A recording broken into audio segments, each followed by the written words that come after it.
जय हिंद दोस्तों। जैसा कि आप सबको पता होगा, इलाहाबाद हाई कोर्ट के ग्रुप सी, ग्रुप डी और स्टेनो का एग्जाम लगभग कंफर्म हो गया है कि आपका जो एग्जाम है वो 16, 17 और उसके बाद 23 और 24 नवंबर को कंडक्ट हो सकता है। अगर हम देखें तो ऐसे में आपके पास लगभग 30 से 35 दिन ही बचे हैं और इन 30 से 35 दिन में अपना सिलेबस कंप्लीट करने के लिए आपके पास एक बहुत अच्छी स्ट्रेटेजी होनी चाहिए, जिसके माध्यम से आप अपने सिलेबस को जल्दी कंप्लीट कर सकते हैं। और उसके साथ साथ अगर आपको इस एग्जाम में सफलता हासिल करनी है तो आपको इतने कम दिनों में अपनी पढ़ाई करनी होगी, अपना रिवीजन करना होगा और उसके साथ साथ आपको प्रैक्टिस भी लगाना होगा। आज के इस वीडियो में मैं आप सबको इसी स्ट्रेटेजी के विषय में बताऊंगा कि आप इतने कम दिनों में अपने सिलेबस को कैसे कंप्लीट कर सकते हैं। आपका जो पिछला एग्जाम हुआ है 2022 में, उसमें किस किस टॉपिक से कितने कितने प्रश्न आए हैं और कैसे कैसे आप तैयारी कर सकते हैं। तो आज की इस वीडियो में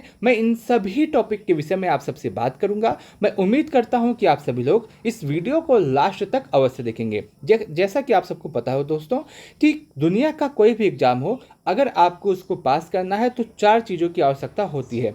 सबसे पहले आपका सिलेबस कंप्लीट हो, आपने प्रीवियस ईयर क्वेश्चन पेपर को एनालिसिस किया हो। Previous year question paper analysis करना इसलिए ज़रूरी है क्योंकि हमको वहाँ से पता चल जाता है कि क्या पढ़ना है और कितना पढ़ना है। क्योंकि जब 30 दिन आपके पास बचे हैं तो ये इम्पॉर्टेंट हो जाता है कि हमें क्या पढ़ना है और क्या छोड़ना है। लेकिन आपको previous year question paper analysis करने की आवश्यकता नहीं है, क्योंकि मैं सब एनालिसिस करके लाया हूँ कि आपको पिछले वर्ष में किस किस टॉपिक से कितने कितने प्रश्न आए थे, मैथ में कहाँ से प्रश्न आया था, रीजनिंग में कहाँ से प्रश्न आया था, मैथ में कहाँ से प्रश्न आया था, हिंदी में कहाँ से प्रश्न आया था, इंग्लिश में कहाँ से प्रश्न आया था और उसके साथ साथ आपको क्या क्या पढ़ना है और कितना पढ़ना है, सब कुछ मैं आज की इस वीडियो में बताने वाला हूं। और उसके साथ साथ आपको बहुत ही लिमिटेड बुक होनी चाहिए। आप 50 बुक नहीं फॉलो कर सकते हैं, एक ही बुक आप लीजिए और उसी को 50 बार पढ़िए। और उसके साथ साथ प्रैक्टिस सेट और रिवीजन, अगर आपने ये 4 चीज कर लिया तो दुनिया का कोई भी एग्जाम हो आप उसे पास कर सकते हैं। तो इसी विषय में हम आज की इस वीडियो में बात करते हैं। देखिए, आपका जो एग्जाम है वो कंफर्म हो गया है कि नवंबर में होगा और लगभग आपके पास 30 से 35 दिन बचे हैं। अब इस 30 से 35 दिन को आप 2 भागों में डिवाइड कर सकते हैं। एक आपका 15 से 20 दिन का पार्ट और दूसरा आपका 15 दिन का पार्ट।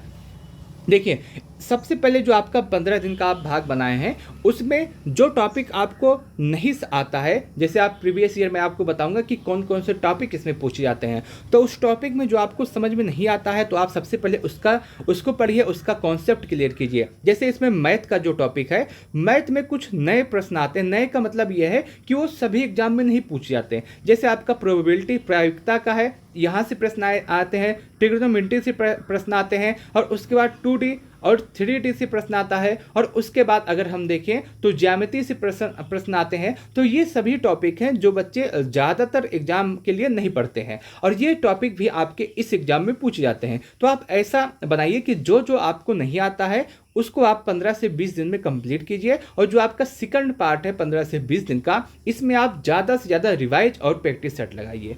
देखिए, इस समय जो आपका समय चल रहा है इसमें सबसे ज़्यादा इम्पॉर्टेंट है कि आपको क्या पढ़ना है, लेकिन उससे भी ज़्यादा इम्पॉर्टेंट है कि आपको क्या छोड़ना है। क्योंकि अगर आप सब कुछ पढ़ के जाएंगे और वो एग्जाम में नहीं आता है तो उसके पढ़ने का कोई भी मतलब नहीं होगा। और मैं इस वीडियो में इसी टॉपिक के विषय में आज आपसे बात करूंगा। पूरा प्रीवियस ईयर 2022 को कंप्लीट एनालिसिस किया है, उसमें किस टॉपिक से कितने प्रश्न पूछे गए थे वो सब आपको बताने वाला हूँ। बहुत सारे बच्चों के मन में यह भी सवाल है कि अब 30 दिन अगर बचा है तो इसमें यूट्यूब का कोर्स लेना चाहिए या नहीं लेना चाहिए। तो मैं आपको बता दूं कि अगर आप YouTube का कोर्स लेंगे तो उनकी पहली प्राथमिकता होगी कि अपना सिलेबस वो कंप्लीट कराएं। और सिलेबस को कंप्लीट कराने के लिए वो एक दिन में 10 घंटे, 12 घंटे, 15 घंटे जितना भी बन पड़ेगा वो अपना वीडियो कोर्स लेंगे। मान लेते हैं 10 घंटे का वीडियो लेक्चर आ रहा है, इस 10 घंटे को पढ़ने के लिए, नोट्स बनाने के लिए, रिवाइज करने के लिए आपके पास कम से कम 12 से 13 घंटे लगेंगे। और जब 13 घंटे लगेंगे उसको पढ़ने में, उसको लिखने में, उसको समझने में, तो आप रिवीजन करने के लिए आपके पास एक भी समय नहीं बचेगा। और ये एग्जाम ऐसा है, इसमें आपको रिवीजन करने की आवश्यकता बचेगी। तो अगर आप रिवीजन भी कर पाए इतने कम दिनों में, पूरा कोर्स भी पढ़ पाए, 15 घंटे आप दे पाए, तो आप इसको ले सकते हैं। अन्यथा कोर्स का कोई भी मतलब नहीं है। और इस एग्जाम में उसी छात्र का सिलेक्शन होता है जो पहले से ही पढ़ाई करता रहा हो, उसका पहले से ही कॉन्सेप्ट क्लियर हो, उसका ही सिलेक्शन होगा। आपको टारगेट बड़ा करके चलना है, क्योंकि इलाहाबाद हाई कोर्ट का जो एग्जाम होता है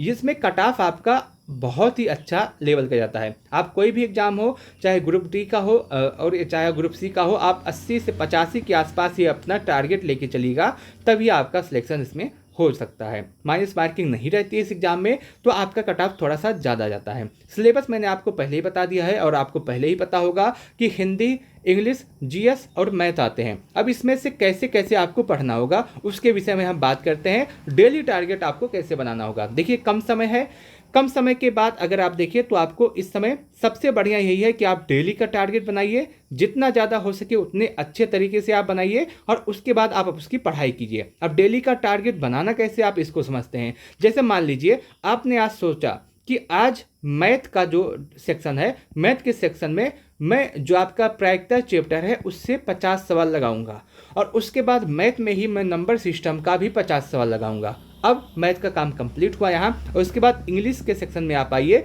इंग्लिश में आपने सोच लिया कि आज मैं वर्ब का जो है कम से कम वर्ब कंप्लीट करूंगा और इससे संबंधित जो प्रीवियस ईयर में पूछे गए हैं उसके 50 से 60 सवालों का एनालिसिस करूंगा, उसको लगाऊंगा। जीएस में आप यही कर लिए कि जीएस में मैं आज इतिहास पढ़ूंगा, है ना, इतिहास के ये टॉपिक को पढ़ूंगा। और उसी तरह आपने हिंदी में कर लिया कि आज मैं वर्णमाला पढ़ूंगा। आपने डेली का टारगेट बना लिया। अब डेली का टारगेट बनाने के बाद आपकी प्राथमिकता होनी यही चाहिए कि इस टारगेट को पूरा करने में चाहे आपका 10 घंटा लगे, चाहे 12 घंटा लगे, चाहे 6 घंटा लगे, चाहे 8 घंटा लगे, जब तक आप इस टारगेट को पूरा नहीं कर लेंगे तब तक आप पढ़ाई नहीं छोड़ेंगे, आज की पढ़ाई नहीं बंद करेंगे। बीच में आप गैप ले सकते हैं। मान लीजिए जैसे आपका हिंदी कंप्लीट हुआ तो उसके बाद आप आधे घंटे का, 10 मिनट का, 20 मिनट का गैप ले लीजिए, उसके बाद आप अपने दूसरे टारगेट पे आ जाइए। इसी तरह से आपको अपनी पढ़ाई करनी है। अब दूसरा सवाल ये आता है कि इससे पहले जो एग्जाम हुआ था इलाहाबाद हाई कोर्ट में, उसमें किस किस टॉपिक से कितने प्रश्न पूछे गए थे, उसके विषय में ही हम बात करते हैं। सबसे पहले हम बात करते हैं मैथ के विषय में कि जो आपका पिछला एग्जाम हुआ है 2022 का, 2019 का, उसमें किस किस टॉपिक से कैसे प्रश्न पूछे जा रहे हैं। देखिए, आपका जो एग्जाम होता है उसमें मैथ 25 नंबर का आता है और इस 25 नंबर में से 10 से 12 क्वेश्चन एडवांस मैथ के आते हैं और 13 से 15 क्वेश्चन आपका साधारण मैथ का होता है। देखिए, एडवांस मैथ में आपसे क्या क्या पूछा जाता है, तो द्विघात समीकरण से 2 प्रश्न, प्रायिकता से 2 प्रश्न, ज्यामिति से 2, बीजगणित से 2 और त्रिकोणमिति से 2। और उसके साथ साथ आप 2D और 3D को भी इंक्लूड कर सकते हैं। इन सभी टॉपिक से मिलाकर के 10 से 12 प्रश्न आपके एग्जाम में पूछे जाते हैं, जो कि एडवांस मैथ का होता है। और उसके बाद और भी आता है मैथ का, जिसमें एलसीएम और एचसीएफ का 2 क्वेश्चन, दशमलव भिन्न का 1, चाल और समय का 2, लाभ हानि का 2, औसत का 1, एसआईसीआई का 1, कार्य और समय का 1, सरलीकरण से यानी कि सिंप्लीफिकेशन से 1, प्रतिशत से 1 और साझेदारी से 1। मैथ में यही जो टॉपिक है यही आपको पढ़ना है, जिसमें से आपका एलसीएम से लेकर के साझेदारी तक आपका कंप्लीट होगा। बस आपको एडवांस मैथ पढ़ना होगा। बहुत सारे बच्चे एडवांस मैथ भी पढ़े होंगे, बस उनको रिवीजन करना होगा।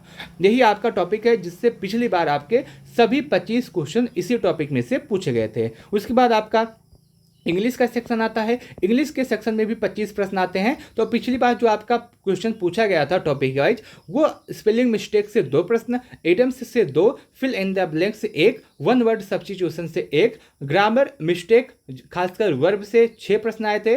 पैसेज आपका 2 आया था, 10 नंबर का पैसेज था, 2 पैराग्राफ आए थे, एक 5 नंबर का, दूसरा 5 नंबर का, नरेशन 1, सिनोनिम्स और एंटोनिम्स 1-1 प्रश्न आए थे। ये आपका पूरा इंग्लिश का है। जो पिछली बार आपका एग्जाम हुआ था वो इसी टॉपिक से प्रश्न आए थे। देखिए, ये आपके लिए इसलिए इंपॉर्टेंट है क्योंकि अगर आप पढ़ाई करेंगे और आपको पता है कि आपको किस रास्ते से और कैसे जाना है तो आपका सफ़र आसान हो जाता है। तो इस सफ़र को आसान करने के लिए मैं ही बता रहा हूँ कि आपका पिछली बार जो आपका एग्जाम हुआ था उसमें किस किस टॉपिक से कैसे कैसे प्रश्न पूछे गए थे। ठीक है, अब उसके बाद आता है हिंदी का सेक्शन। हिंदी में आपका जो प्रश्न पिछली बार पूछा गया उसमें संज्ञा, सर्वनाम, क्रिया विशेषण, उपसर्ग प्रत्यय, शुद्ध वर्तनी, वाक्यांश शुद्धि और उसके बाद मुहावरे, विलोम, लिंग वचन कारक, तत्सम तद्भव, संधि समास, काल, वाक्यांश, अलंकार, लोकोक्तियां, गद्यांश, इन्हीं सब टॉपिक से आपके 25 प्रश्न आए थे। जो रचना और रचनाकार टॉपिक है उससे प्रश्न नहीं पूछा गया था, ना 2022 में ही ना 2019 वाले एग्जाम में।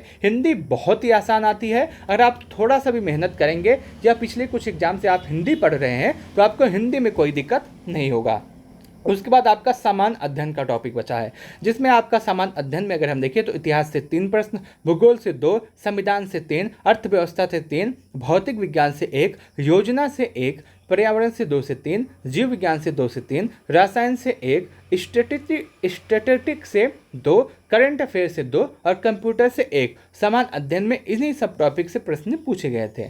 दोस्तों, मैं उम्मीद करता हूं कि आपको यह पूरा स्ट्रेटेजी अच्छा लगा होगा, आपको यह पूरा कॉन्सेप्ट अच्छा लगा होगा। मैं उम्मीद करता हूं कि अगर आपको यह वीडियो थोड़ा सा उपयोगी लगे तो आप इस वीडियो को लाइक अवश्य करेंगे और अपने दोस्तों के साथ इस वीडियो को शेयर अवश्य करेंगे। अगर आपके मन में अब भी कोई भी डाउट, कोई भी सवाल, कोई भी कंफ्यूजन रह गया है तो आप कमेंट सेक्शन के माध्यम से हमसे पूछ सकते हैं। मैं आपके प्रत्येक कमेंट का जवाब अवश्य दूंगा। इस वीडियो को लास्ट तक देखने के लिए आप सबका बहुत बहुत धन्यवाद।